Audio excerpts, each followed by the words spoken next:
Et salut à toutes et à tous, c'est Tokyo. Aujourd'hui on se retrouve pour une nouvelle vidéo qui va être basée sur 4 animés où le protagoniste il est tellement puissant qu'il va être obligé de cacher son pouvoir ou de se cacher. Donc j'espère que cette vidéo va vous plaire. Et aujourd'hui on n'est pas tout seul car on est accompagné de Doga, un youtubeur qui fait des vidéos comme moi. Sa chaîne sera en description si tu veux en savoir plus et si tu veux voir ses vidéos. Donc n'hésite pas à la checker en fin de vidéo et c'est parti, générique.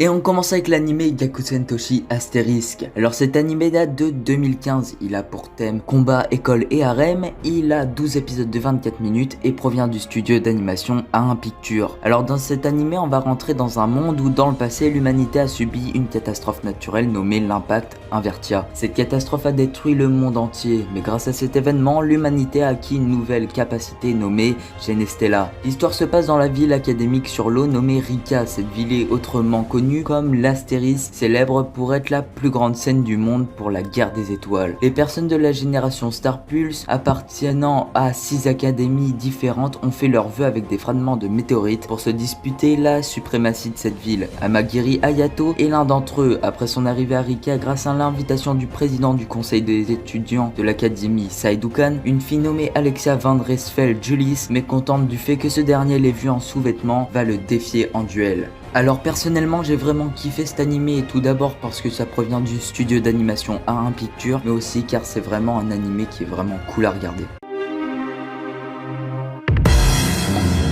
Et on continue avec l'anime Kanzi Fashi. Alors cet animé date de 2016, il est chinois donc va falloir s'habituer à l'accent chinois, mais personnellement je m'y suis habitué très vite. Il a pour thème magie, il contient 4 saisons de 12 épisodes chacune et provient du studio d'animation Shanghai Fox Film Culture Investment. Alors dans cet animé on va suivre le quotidien de Mofan. Il est issu d'une famille modeste, mais depuis qu'il a reçu un mystérieux collier qui a changé son univers, il fait de devenir magicien son objectif principal. Et là s'il rate misérablement l'examen d'entrée de la plus prestigieuse école de la ville. Néanmoins, pour que son fils réalise son rêve, le père de Mofan est prêt à tout, y compris de vendre sa maison. Le jeune garçon, touché par le sacrifice de son père, s'investira totalement pour devenir le mage le plus puissant, malgré que ses camarades vont essayer de lui mettre pas mal de bâtons dans les roues. Alors personnellement, j'ai vraiment kiffé cet animé parce que franchement le chara design il est super bien. Après il est en chinois donc faut s'habituer, mais dès qu'on s'y habitue on est vraiment à fond dans l'animé.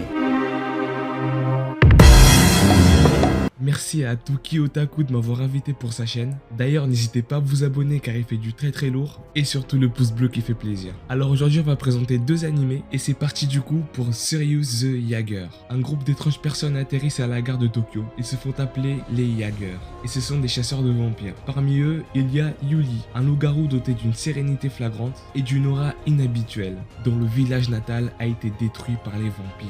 Ces derniers s'engagent dans une bataille mortelle pour la mystérieuse arche de Sirius. Ils ne savent cependant pas ce qu'il se cache à cet endroit. C'est un animé d'action, drame et horreur et il possède 12 épisodes de 24 minutes. Franchement, c'est un animé très original que vous pouvez le trouver sur Netflix et franchement, je vous le conseille car vous allez passer un très bon moment dessus.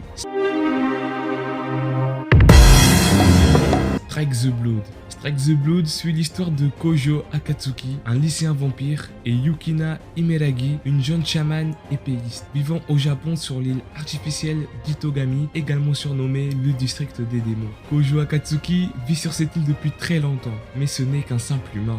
Du moins, il était, jusqu'à qu'il devienne le 4e primogéniteur, considéré comme le plus puissant des vampires au monde. Un fardeau bien lourd à porter pour un adolescent qui ne rêve que d'une chose, vivre une vie normale. Ce qu'il arrivait plus ou moins à faire jusqu'à l'arrivée de Yukina Imeragi, membre de l'organisation Lion King, et très vite elle avoue à Kojo que sa situation n'est absolument pas enviable, étant donné qu'il est considéré comme une arme de destruction massive à lui tout seul. Et en plus de ça, elle a pour ordre de suivre et d'éliminer au moindre signe d'agressivité de sa part.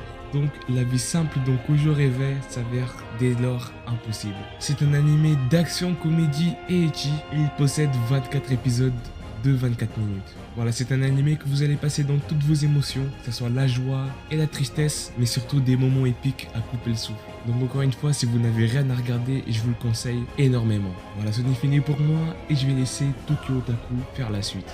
Et c'est la fin de cette vidéo, j'espère qu'elle t'aura plu, j'espère que t'as aimé les animés que je t'ai présentés, donc si c'est le cas n'hésite pas à liker cette vidéo, ça me ferait extrêmement plaisir et dis-le moi en commentaire. Je remercie Doga aussi d'avoir participé à cette vidéo, voilà c'était un nouveau concept sur la chaîne, donc si tu veux revoir ça avec d'autres youtubeurs, une présentation d'animé, dis-le moi en commentaire, donc la chaîne de Doga est en description, et aussi si t'es pas abonné à ma chaîne, tu peux t'abonner, ça me ferait super plaisir, et moi je vous dis à la semaine prochaine, c'était Tokyo Otaku.